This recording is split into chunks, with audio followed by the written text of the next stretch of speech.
So it's 2023. If you've ever thought about starting a garden, or you didn't know how to start a garden, or if you have a garden but you've struggled in the past, follow along with me and I'll show you exactly what I'm doing to start my seeds in my own garden, where I get my seeds from, what time I start my seeds, how I find my frost dates, etc. I'll show you exactly how I start my seeds, how do I transplant them out into the garden, what I do to maintain my garden, etc. So follow along on this channel and I'll be showing you exactly what I do, what supplies I use.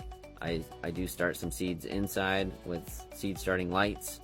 Nothing I do is expensive. I do everything conservative and as easy as possible. So follow along and I'll be getting you ready to start seeds pretty soon. I do onions first, so onions are the first thing that I start indoors. If you like onions, follow along with me. But I also do peppers, tomatoes, cucumbers, I do sweet corn, I do quite a bit of things. So follow along and I'll help you out and answer any questions that you might have along the way.